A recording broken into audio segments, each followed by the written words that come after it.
Capítulo 10. Instantes depois os três caçadores viram-se diante de uma fogueira crepitante, onde já se encontravam Cyrus Smith e o repórter. Pencroff, com a capivara na mão, olhava para um e outro, sem dizer nada. E então, incrédulo, exclamou o repórter. Fogo, fogo de verdade, que assará esplendidamente essa magnífica peça com que nos deliciaremos daqui a pouco. Mas quem acendeu? Perguntou Pencroff. O sol. A resposta de Gédéon Spilett era exata. Havia sido o sol que fornecera aquele calor que maravilhava Pencroff.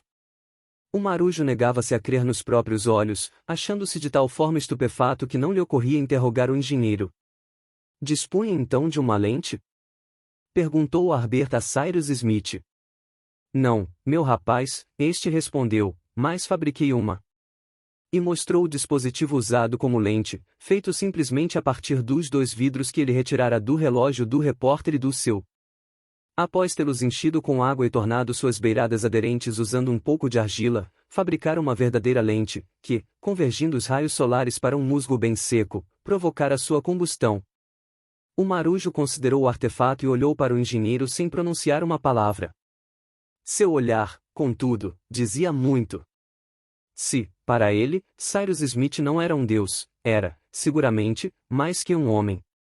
Por fim, recuperando a fala, exclamou. Anote isso, Sr. Spilett, anote no seu papel. Está anotado, riu o repórter. Em seguida, com a ajuda de Nab, o marujo preparou o espeto, e a capivara, limpa dentro das regras, dali a pouco dourava, qual um leitão, sobre uma chama clara e crepitante.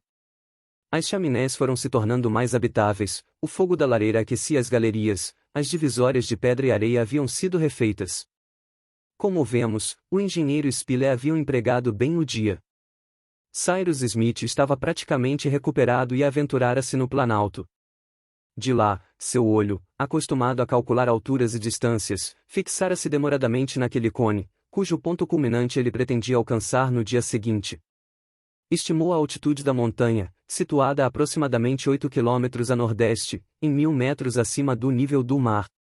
Por conseguinte, um observador posicionado em seu cume poderia varrer o horizonte com o olhar num raio de até 80 quilômetros. Parecia, portanto, que Cyrus Smith resolveria com facilidade aquela questão de continente ou ilha, a qual, não sem razão, dava prioridade sobre as demais. Jantaram e a carne da capivara foi declarada excelente. Sargassos e pinhões complementaram a refeição, durante a qual o engenheiro, preocupado com os planos para o dia seguinte, pouco falou. Por uma ou duas vezes, Pencroff arriscou algumas ideias quanto ao que fazer, mas Cyrus Smith, visivelmente um espírito metódico, limitara-se a balançar a cabeça. Amanhã, repetia, saberemos o que nos espera e agiremos em função disso. Terminada a refeição, novas braçadas de lenha foram lançadas ao fogo, e os hóspedes das chaminés, incluindo o fiel Top, mergulharam num sono pesado. Nenhum incidente veio perturbar a noite serena e, no dia seguinte, 29 de março, acordaram todos bem dispostos e animados, prontos para empreender a expedição que decidiria sua sorte. Estava tudo preparado para a partida. Os restos da capivara ainda eram suficientes para alimentar Cyrus Smith e seus companheiros por 24 horas. Aliás, planejavam abastecer-se a caminho. Como os vidros haviam sido recolocados nos relógios do engenheiro e do repórter, Pencroff queimou outro pedaço do lenço para servir de mecha. Quanto ao sílex, não deveria faltar naquele solo de origem plutônica. Eram 7h30 quando os exploradores, armados com porretes, deixaram as chaminés. Adotando o ponto de vista de Pencroff, pareceu-lhes de bom alvitre seguir pelo caminho já percorrido através da floresta, deixando em aberto o trajeto da volta. Além disso, era o percurso mais retilíneo até a montanha. Tomaram então o rumo do sul e seguiram pela margem esquerda do rio, abandonando-a no ponto em que fazia uma curva para sudoeste. A trilha, já aberta sob as frondes das árvores, foi reencontrada e, às 9 horas, o grupo alcançava a orla ocidental da floresta. Do litoral para o interior, o terreno, até ali pouco acidentado, a princípio pantanoso, depois seco e arenoso, formava um ligeiro aclive. Alguns animais, bastante ariscos, foram entrevistos entre as grandes árvores. Top desentocava-os com habilidade, mas seu dono chamava-o de volta imediatamente, pois ainda não era hora de persegui-los. Mais tarde, viriam. O engenheiro não perdia de vista sua ideia fixa. Inclusive não nos enganaríamos afirmando que ele não observava nem o entorno, nem sua configuração, nem seus espécimes naturais. Seu único objetivo era escalar aquele monte e era para lá que se dirigia com determinação. Às 10 horas, fizeram uma parada de alguns minutos, e tão logo saíram da floresta, o sistema orográfico da região descortinou-se aos seus olhos, prestando-se a uma análise. A montanha compunha-se de 2 cones. O primeiro, talhado a uma altura de aproximadamente 750 metros, era escorado por contrafortes irregulares, que pareciam se ramificar e cravar no solo como se fossem garras. Por entre essas vertentes, corriam diversos vales estreitos e arborizados, cujos últimos agrupamentos alcançavam a altura do primeiro cone. A vegetação, no entanto, parecia ser menos luxuriante na parte da montanha voltada para o nordeste, onde viam-se ravinas profundas, possivelmente escavadas pelo corrimento da lava. Sobre o primeiro cone, repousava um segundo, ligeiramente oblíquo e arredondado no topo. Imagine o leitor um amplo chapéu redondo caído de lado. Seu terreno parecia árido, com pedras avermelhadas espetadas qual alfinetes. Era o pico do segundo cone que precisavam alcançar, e as vertentes dos contrafortes afiguravam-se o melhor acesso até lá. Estamos em terreno vulcânico, explicou Cyrus Smith, e, seguido pelos companheiros, começou a escalar a vertente de um contraforte, que, por uma linha sinuosa e, por conseguinte, menos íngreme, desembocava no primeiro planalto. Intumescências proliferavam no solo, visivelmente convulsionado pelas forças plutônicas. Espalhados por toda a parte, blocos erráticos, refugos de basalto, calcário, obsidianas. Aqui e ali, em arvoredos isolados, cresciam coníferas, que, centenas de metros abaixo, no fundo de estreitas gargantas, formavam um escudo verde, quase impenetrável aos raios solares. Durante essa primeira parte da escalada pelas rampas inferiores, Harbert detectou vestígios que apontavam a passagem recente de grandes animais, ferozes ou não. Será que esses bichos irão nos ceder seus domínios pacificamente? Questionou Pencroff. Se eles se fizerem de engraçadinhos, respondeu o repórter, que já caçaram o tigre na Índia e o leão na África, não haverá outro remédio senão expulsá-los. Enquanto isso, olho vivo. À medida que conversavam, subiam. O trajeto, incompridado pelos desvios e obstáculos, era longo. Além disso, às vezes faltava chão e eles deparavam com pirambeiras, que era preciso contornar. Procurando seguir trilhas naturais e sinuosas, perdiam tempo e se cansavam. Ao meio-dia, quando pararam para almoçar na orla de um vasto pinheiral, junto a um ribeirão que descia encachoeirado, o pequeno grupo ainda se achava a meio caminho do primeiro planalto, que, tudo indicava, só seria alcançado ao anoitecer. Daquele ponto, o horizonte marítimo descortinava-se com maior amplitude, porém, à direita, o olhar, interceptado pelo promontório agudo do sudeste, não conseguia determinar se a costa se ligava por uma língua qualquer a alguma terra em segundo plano. À esquerda, o campo de visão abrangia um perímetro maior, ao norte, porém, desde o noroeste até o ponto ocupado pelos exploradores, ele era cortado pela aresta de um contraforte singularmente esculpido, que formava o poderoso esteio do cone central. Não era possível, então, adiantar nada no que se refere ao enigma que entregava a Cyrus Smith. À uma hora retomaram a subida, fazendo uma guinada a sudoeste e voltando a penetrar na mata fechada. Ali, sob o dossel das árvores, esvoaçavam diversos casais de galináceos da família dos fazões. Eram tragopanas, enfeitadas com um peitilho carnudo, que pendia de seus gogós, e 2 tênues cornos cilíndricos, cravados atrás dos olhos. Nesses casais, do tamanho de um galo, a fêmea era integralmente marrom, ao passo que o macho resplandecia sob sua plumagem vermelha, salpicada de pequenas lágrimas brancas.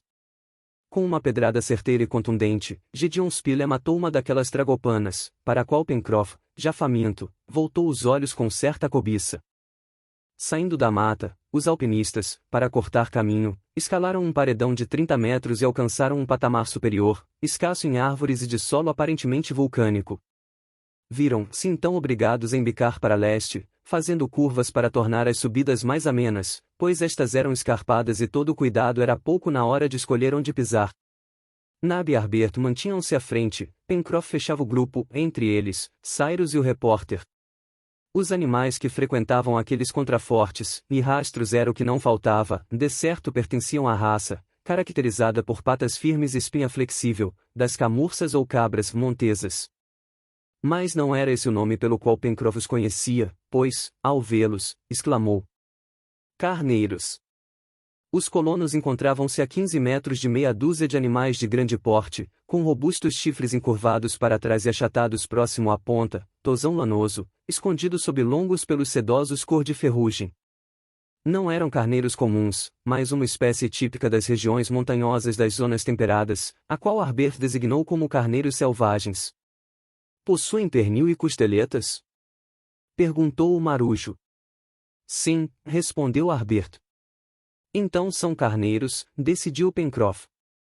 Os animais, imóveis entre os sedimentos de basalto, olhavam perplexos, como se fosse a primeira vez que viam bípedes humanos, e subitamente tomados pelo medo, desapareceram saltitando por entre as rochas. Até já! Gritou Pencroff, fazendo graça e provocando risos em Cyrus Smith, Gédéon Spilett, Harbert e Nab. A subida prosseguiu. Não raro topavam, em certos declives, com sulcos de lavas caprichosamente estriadas. Pequenas solfataras às vezes escalonavam a rota seguida pelos alpinistas, e, em determinados pontos, era preciso contorná-las. Em outras áreas, o enxofre depositara, sob a forma de concreções cristalinas em meio às substâncias que costumam preceder as efusões de lava, pozolanas com grãos irregulares e altamente calcinadas, cinzas esbranquiçadas compostas de uma infinidade de pequenos cristais feldspáticos. Ao chegarem ao primeiro altiplano, formado pela base do cone inferior, as dificuldades da escalada acentuaram-se. Por volta das 4 horas, a última zona arborizada fora deixada para trás. Subsistiam, aqui e ali, alguns pinheiros desgalhados e esqueléticos, que resistiam heroicamente, àquela altitude, aos vendavais do alto mar. Felizmente, para os 5 náufragos, o tempo estava ameno e a atmosfera tranquila, pois, a uma altitude de 900 metros, um vento mais forte lhes teria criado problemas. A pureza do céu no zênite era sentida na transparência do ar. Uma calma perfeita envolvia os excursionistas. Não viam mais o sol, então escondido atrás do amplo biombo formado pelo cone superior, que encobria o horizonte oeste cuja sombra imensa, estendendo-se até o litoral, prolongava-se à medida que o astro radioso deitava em sua curva diurna. Alguns vapores, mais cerração do que nuvens, surgiam a leste, tingindo-se, sob a ação dos raios solares, de toda a gama de cores espectrais. Apenas 150 metros separavam então os exploradores do altiplano que desejavam alcançar, a fim de lá montarem acampamento para a noite, mas a distância viu-se quadruplicada pelos zigue-zagues que tiveram de fazer. O solo parecia abrir-se a seus pés. As escarpas às vezes formavam ângulos tão abertos que, quando as asperezas da rocha, corroídas pelo vento, não ofereciam ponto de apoio suficiente, os alpinistas escorregavam pelos regos de lavas solidificadas.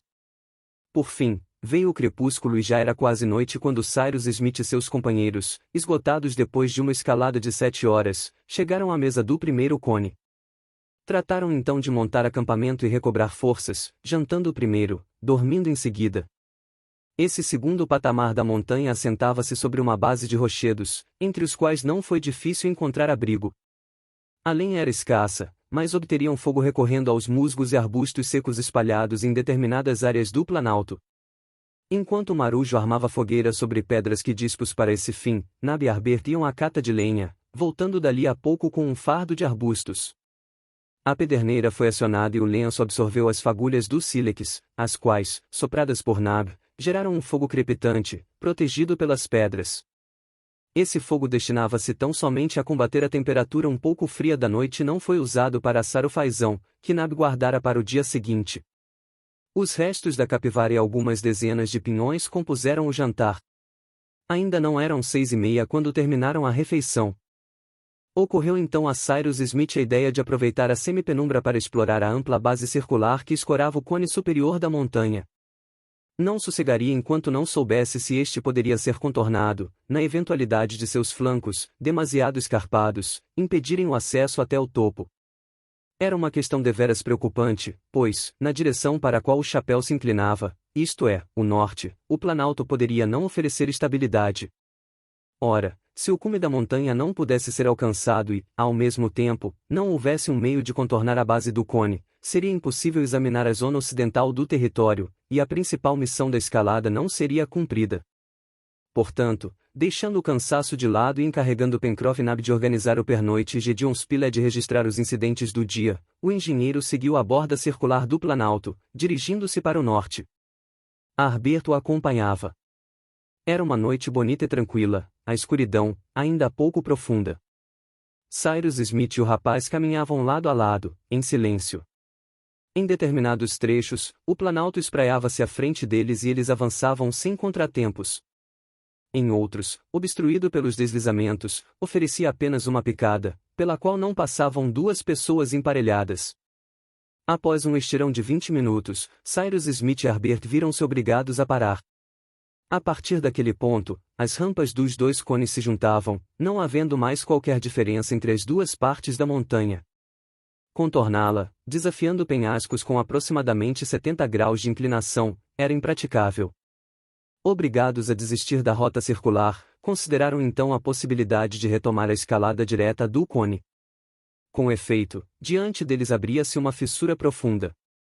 Era a boca da cratera superior, o gargalo, se preferirem, pelo qual, na época em que o vulcão ainda era ativo, escapavam as matérias eruptivas líquidas.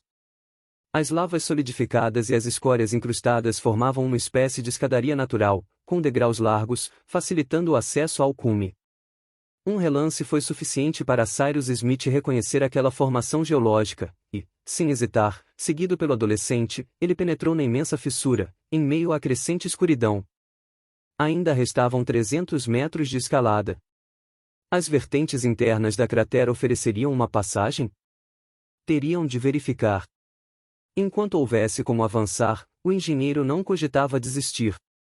Por sorte, tais aclives, compridos e sinuosos, descreviam uma espécie de espiral no interior do vulcão, facilitando a subida. Quanto ao vulcão em si, não havia dúvida de que estava completamente extinto. Nenhuma fumaça saía de seus flancos. Não se viam chamas nas cavidades profundas. Nenhuma efervescência, nenhum tremor escapava daquele poço escuro, que talvez se entranhasse até as vísceras do globo. O próprio ar, dentro da cratera, não parecia saturado por nenhum tipo de vapor sulfúrico. Era mais que o sono de um vulcão, era a sua morte. A tentativa de Cyrus Smith seria bem-sucedida. Pouco a pouco, Harbert e ele, escalando os paredões internos, viram a cratera alargar-se acima de suas cabeças. O raio daquela nesga circular do céu, emoldurada pelas bordas do cone, aumentava a olhos vistos. A cada passo, por assim dizer, dado por Cyrus Smith e Harbert, novas estrelas entravam em seu campo de visão. As magníficas constelações do céu austral reluziam. No zênite, brilhavam cristalinamente esplêndidos Antares do Escorpião e, não longe dela, a famosa Beta Centauri, considerada a estrela mais próxima do globo terrestre.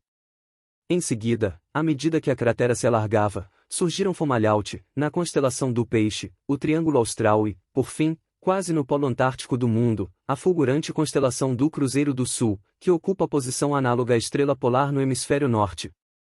Eram quase 8 horas quando Cyrus Smith e Harbert pisaram a crista superior da montanha, no topo do cone. A escuridão então era completa, não se enxergava nada além de um raio de 3 quilômetros. O mar cercava aquela terra desconhecida ou esta se juntava, a oeste, a algum continente do Pacífico? Ainda não era possível saber. A oeste, nitidamente desenhada no horizonte, uma barra de nuvens intensificava as trevas, e o olho não conseguia discernir se, naquele ponto, céu e mar formavam uma mesma linha circular. De repente, contudo, surgiu no horizonte um luar difuso, cujos raios desceram lentamente, enquanto a nuvem subia na direção do zênite. Era um crescente de lua, prestes a desaparecer, mas cuja luminosidade foi suficiente para descortinar a linha horizontal, então separada das nuvens, e o engenheiro pôde ver sua imagem trêmula refletir-se fugazmente numa superfície líquida. Cyrus Smith agarrou a mão do rapaz, e à medida que o crescente lunar morria no oceano, declarou gravemente: "Uma ilha."